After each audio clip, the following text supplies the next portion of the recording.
Shalom, shalom, chers auditeurs de la Radio Parole Vie, la RPV, la radio chrétienne qui nous met les chrétiens du monde entier en face de leurs responsabilités. Merci, nous sommes dans notre émission Parole Vie, une émission à caractère évangélique, animée et présentée par votre humble frère, le frère Herbie, héritier Bissiamou, le fils de notre papa, de notre pasteur, de notre père que nous aimons bien, Jean-Paul Mahata de la foi. Merci. Que le ciel vous soit ouvert, vous qui êtes partout à travers le monde entier, vous qui êtes branchés, connectés, bien-aimés, sur notre radio Parole Vie, la RPV, la radio chrétienne. Merci, chers auditeurs. Na tombé bino excellente semaine par la grâce de Dieu. Na tombé bino poso malamu katina Yesu Kristo Nazareth nzamba solo pe abomo. Nzambo akufa pe asekwa sima mikolo misatu na bongo afandi na loboko mobali ya tata na tina kubondela na tina na biso. Merci ndekonanga, merci bandekonanga basi pe mibali. Alobaki nakotika bino bana bitikete kasi nakotindela no mosungi akozana bino elongo. Et l'Esprit de Dieu, il nous a donné son esprit. Nandela molimo mo santu, tozo soso na makambo ebele par la grâce de Dieu. Nandela son esprit saint, bien-aimé, nous avons la lumière de la parole, bien-aimé, car la lumière de la parole nous éclaire, la révélation de la parole nous éclaire, bien-aimé. Voilà pourquoi David a dit que ta parole est une lampe à mes pieds. Oh, une lumière sur mon sentier, bien-aimé. Lubana nzambe eza pole na makolo nanga. Lubana nzambe eza munda na makolo pe pole na banzela nanga. Mon frère, ma soeur, mutu azo tambula sans li lubana nzambe a réaliser autambo na kati ya molele. Alors que Christ azoloba na livre Jean chapitre 9. Oh, j'aime la parole. Pendant que je suis dans le monde, je suis la lumière du monde. Celui qui n'aime pas la parole, celui qui ne reçoit pas la parole, il lui manque quelque chose. En lui, il y a un vide qui est la lumière, qui est la parole. La parole de Dieu nous éclaire. Il est écrit, la révélation de tes paroles nous éclaire. C'est la révélation de la parole de Dieu. Il est écrit dans leur détresse. Ils crièrent à l'Éternel. Et l'Éternel envoya sa parole. Et sa parole les guérit. C'est la parole de Dieu qui nous guérit. C'est la parole de Dieu qui nous transforme. C'est la parole de Dieu qui nous fortifie. C'est la parole de Dieu qui nous donne les réconforts, bien-aimés.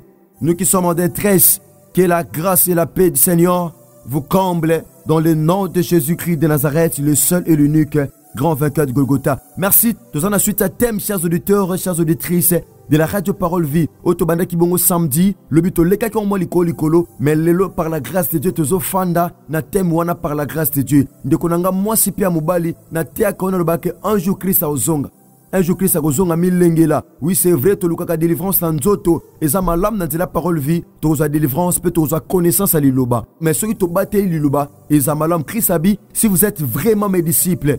Yes, gardez mes paroles, gardez mes commandements. Mutoazo kaliluba nzambe, oui, c'est vrai. Akoko la koza kondima. Pambate la foi vient de ce qu'on entend. Et de ce que l'on entend vient de la parole, bien-aimé. Luba nzambe, yango kolisaka. Eza lokola élément moko nutritif.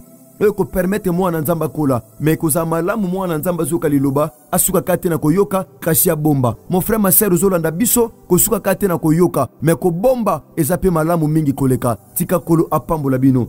Totaki li solo, il y a 2 Rois chapitre 6. Tout le monde qui comment peuple en Zambie. Tout le monde qui comment bien aimé. Ba disciple basala qui constant. Ba bisa qui leader. Aux allez prophète Élisée. Ba bisa qui siko to fande ko muke. To kitana mai to buka nzete. Nde makome lobi na livre AG. Ah nzamba zoba abi bomma tanangomba buka koni. Oh koni c'est la prière et que permettre moi na nzambe activer pour na moto pela. Pambate comment que le feu brûlera constamment sur l'autel. Il y a un eza ana opelisa moto. Eza ana okanga maboko te. Eza ana kolia komelate. Oui, kolia komeleza malam. Mais ko sambela ko lukanzambe c'est mieux parce qu'il y a un loko kolia ko pesa ote.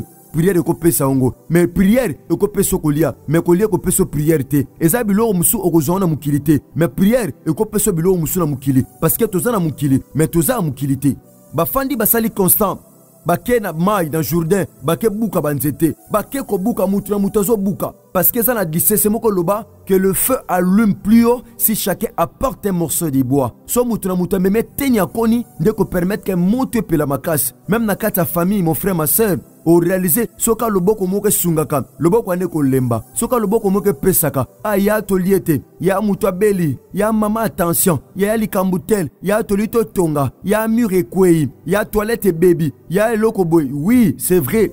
Soka loboko moko et olemba. Yangomoni même na kata Bible au réalisé tangu peuple ya Israël ya bazo bunda na peuple Madian. Il a fallu maboko à Moïse et ça ko telema asimbaki yango mo réaliser tanga tombole maboko loko aza mutu alembaki bazwaki mabanga batiaki na maboko yaya pa Arona Ur po maboko elemba te. Mon frère, ma sœur, yaya papa, so monu bozana héros moko na famille, asunga abino, nzamba telemisa mutu mo na famille parce que dans chaque famille, nzamba telemisa ka mutu. Bo combattre ete, mais bo soutenir ye. Na lo sambo, na batoli, pe na makambo ebele, surtout na lo sambo pe batoli et aux amalam makas. Bo livrer héros na binote, mais bo soutenir ye na lo sambo. To réaliser Arona Ur, ba kuna bazo bunda na front, mo réaliser Arona Ur, ba simbi mabanga pour soutenir Moïse. Libangeza lemba Christ, c'est lui le rocher qui soutient les âmes de tous les rachetés du monde. C'est lui la pierre qu'ont rejeté ceux qui bâtissaient.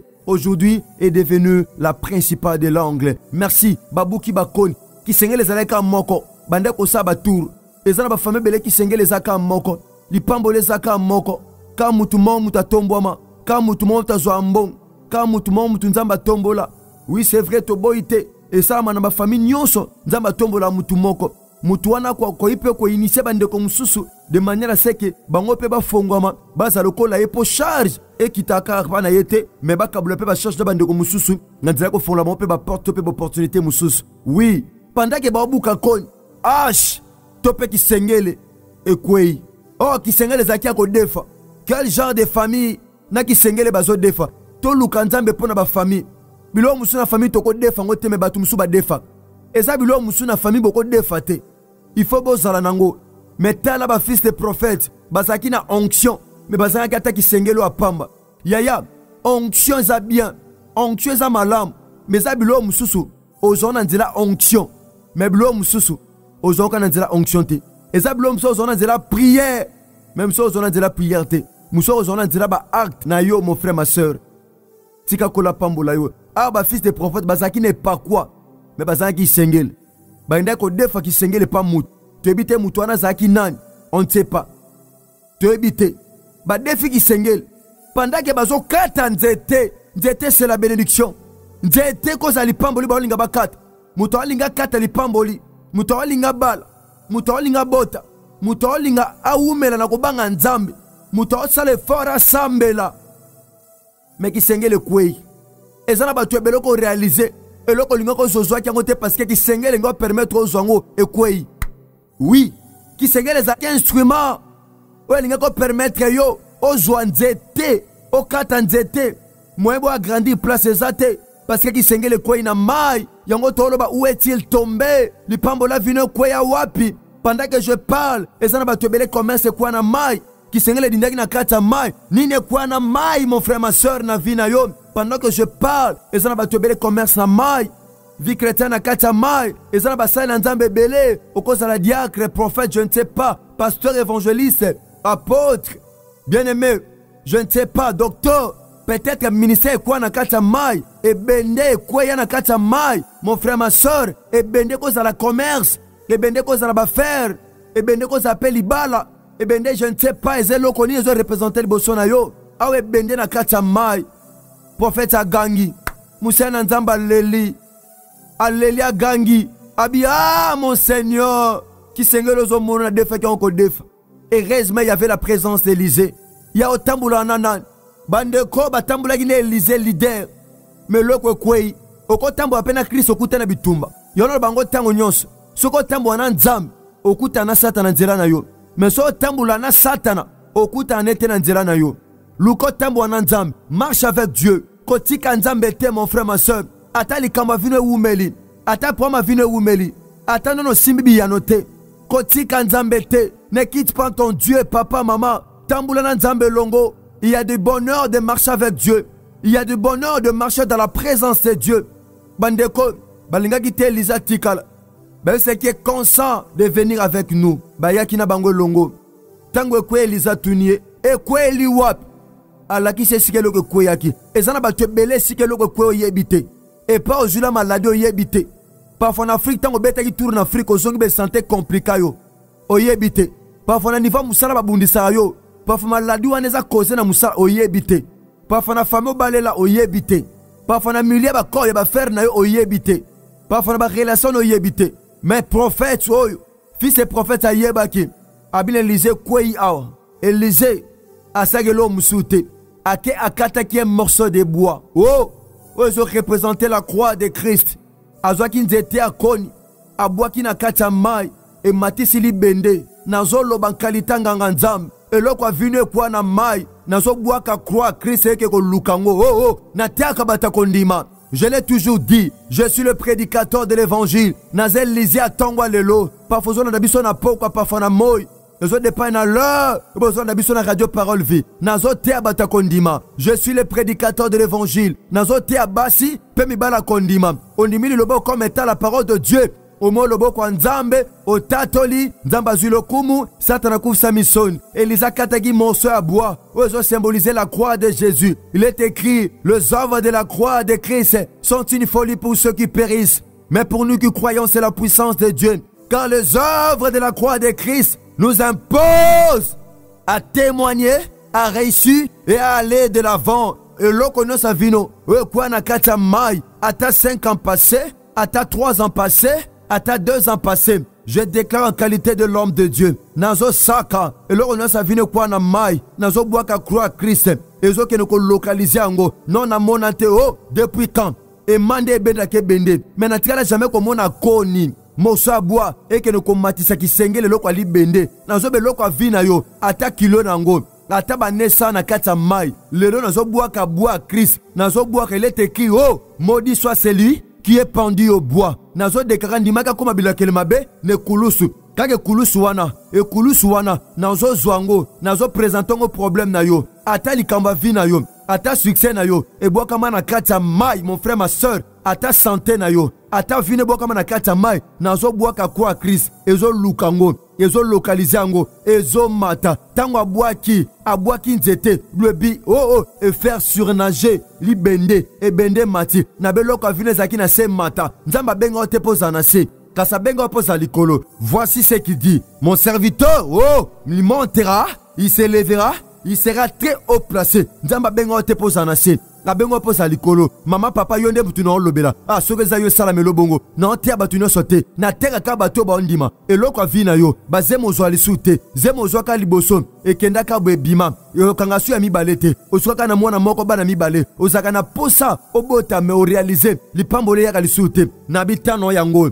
Et ça, les combattants peu circonstances. Alors que notre Dieu, il est le maître des temps, il est aussi le maître des circonstances. Pendant que je parle, croix Christ est localisé. Ils ont localisé. Maman, se bête ma boko. Abi mutuwa lo belezanga. Et ça, la melokando zondi ma maman. Na te akabato no sote. Na te akabato ba ondima. Bato bazondi maliloba. Oh, comme étant la parole de Dieu. Sokutu nzambe. Azoko ksama loba bato. Yaba sali na ye. Et bongo ye moko. Il est derrière sa parole. Akoko kisa ya loba na vina yo. Nazo loba. Et loko vino ekweya. Ezo mata. Il dit dans sa parole, dans Joël, chapitre 2, verset 25. Je vous remplacerai les années quand dévorer la sauterelle.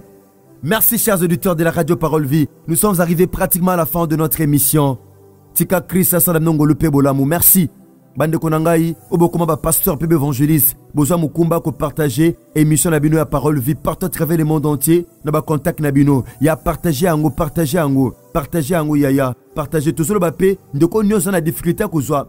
Mateya, yaya.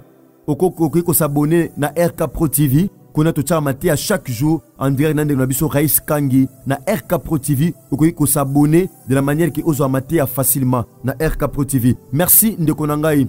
Soli aussi même parfois un message. Parfois on a posé comme la biso facilement parce que numéro na biso à Kalawi c'est vrai bien qu'ils sont opérationnels mais tous surchargés en penzate parce que ils a bloqué presque à tout moment. Yango tolingo comme la biso na plus 243 97 36 31 068.